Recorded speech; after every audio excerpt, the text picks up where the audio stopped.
بسم اللہ الرحمن الرحیم. ایپسیکس آن لائن سپورٹ پروگرام سطح اول تا سوم. میرا نام سعیدہ ساجدہ ہے، اردو کی معلمہ ہوں، جماعت دوم سے مخاطب ہوں. بچوں، آج ہم نعت کی بلند خوانی کریں گے اور اس کے سوال نمبر 1 کے مشقی سوالات پر زبانی تبادلہ خیال کریں گے. کسی بھی سبق یا نعت یا حمد کی باقاعدہ بلند خوانی سے پہلے اس میں دیے گئے نئے الفاظ کے معنی جاننا ضروری ہے. اسی لیے بچوں سب سے پہلے ہم نعت میں دیے گئے مشکل الفاظ کے معنی جانیں گے. پہلا لفظ ہے ہمارے پاس بچوں فدا. پہلا لفظ ہے ہمارے پاس فدا، جس کے معنی ہیں قربان کرنا. اطاعت، دوسرا لفظ ہے ہمارے پاس اطاعت، یعنی فرما برداری کرنا. معنی ہے اطاعت کے فرما برداری یعنی بات ماننا. آرزو، اگلا لفظ ہے آرزو، یعنی خواہش کرنا. اور آخری لفظ ہے بچوں ہمارے پاس مدعا مطلب مقصد. جیسے کہ سبق سے پہلے ہمارا اس کے مقاصد یعنی مقصد کی جمع کہ سبق پڑھنے کا ہمارا مدعا کیا ہے، مقصد کیا ہے. اب ہم باقاعدہ سبق کی نعت کی بلند خوانی کریں گے. پہلا شعر ہے ہمارے نبی احمد مصطفیٰ ہیں.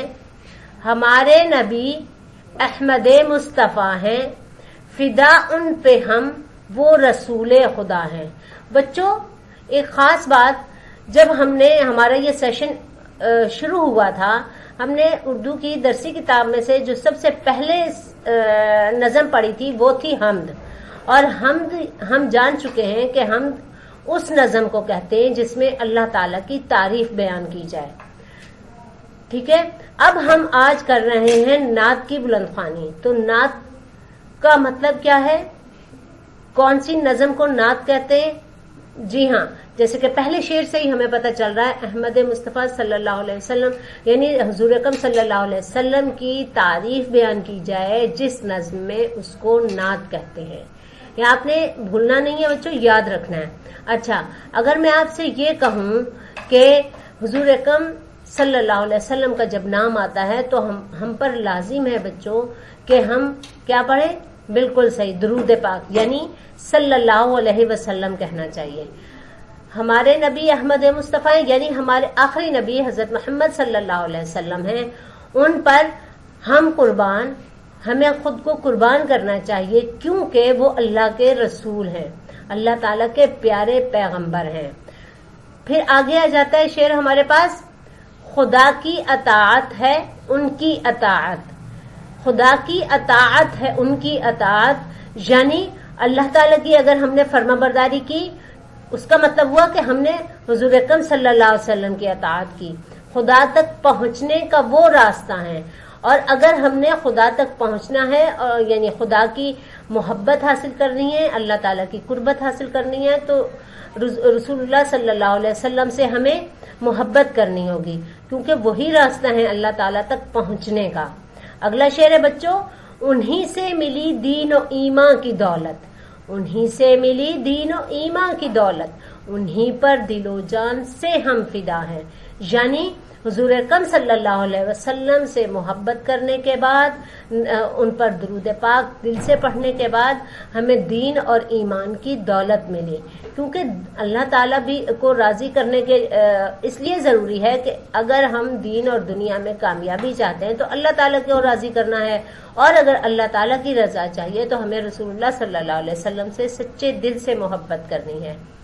اور ان پر جب ہم اپنا دل اور جان قربان کریں گے تو یقیناً ہمیں یہ دونوں دولتیں دین اور ایمان کی حاصل ہو جائیں گی، نصیب ہو جائیں گی. پھر ہے بچوں آخری شعر، ہمیشہ رہے نام ان کا زباں پر.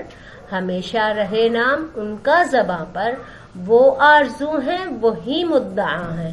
یعنی ہمیں کامیابی کا ایک راستہ اللہ تعالیٰ نے بتا دیا کہ ہم رسول اللہ صلی اللہ علیہ وسلم کی اگر پیروی کریں گے، ان کی اطاعت کریں گے، تو ہمیں کامیابی حاصل ہوگی، نہ صرف دنیا میں بلکہ آخرت میں بھی، دین کی بھی اور ایمان کی بھی۔ اسی لیے ہمیشہ نبی پاک صلی اللہ علیہ وسلم کا نام ہماری زبان پر ہونا چاہیے، اور ہمارا جینا مرنا ہر چیز میں ہمیں ان کی خواہش رکھنی ہے، ان کی آرزو رکھنی ہے، یعنی ان کے بتائے ہوئے رستے پر ہر حالت میں ہم نے عمل کرنا ہے، انہی کو اپنی زندگی کا مقصد بنا لینا ہے۔ اگر ہم ان کو اپنی زندگی کا مقصد بنا لیں گے تو ہم کبھی دنیا میں اور دین میں ناکام نہیں ہوں گے۔ پھر آخر میں اس کے بعد ہے ہمارے پاس بچوں، ہمارے مقاصد میں شامل دوسرا مقصد تھا کہ مشقی سوالات پر زبانی تبادلہ خیال کرنا۔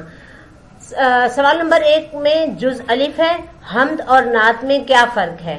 حمد اور نعت میں کیا فرق ہے؟ یقیناً بچوں ابتدا میں ہم نے ان دونوں باتوں پر تبادلہ خیال کیا تھا، حمد کسے کہتے ہیں، نعت کسے کہتے ہیں، اس کو سمجھنا ہے آپ لوگوں نے۔ جب نبی صلی اللہ علیہ وسلم کا نام آئے تو ہمیں کیا پڑھنا چاہیے؟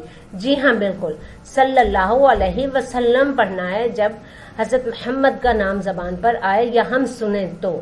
پھر اس کا جز جیم ہے، دین اسلام کس نے پہنچایا؟ بالکل بالکل صحیح سمجھے آپ، دین اسلام ہم تک رسول اللہ صلی اللہ علیہ وسلم نے پہنچایا۔ جز دال ہے، پیارے نبی صلی اللہ علیہ وآلہ وسلم کا کہنا ماننے کا کیا فائدہ ہے؟ یہ آپ لوگ سوچئے۔ اور پھر اس کے بعد کام، گھر کے کام میں دیے گئے الفاظ کو خوشخط لکھیں گے۔ فدا، پہلا لفظ ہے فدا، دوسرا لفظ ہے اطاعت، تیسرا لفظ ہے راستہ، چوتھا لفظ ہے مدعا، آخری لفظ ہے آرزو۔ لکھائی کے بنیادی اصولوں کو بچوں مد نظر رکھتے ہوئے آپ لوگوں نے یہ الفاظ لکھنے ہیں اور اس کو دیے گئے وقت میں بھیجنے ہیں معلمہ کو۔ اسی کے ساتھ بچوں اللہ حافظ، اپنا بہت بہت خیال رکھیے گا، اللہ حافظ۔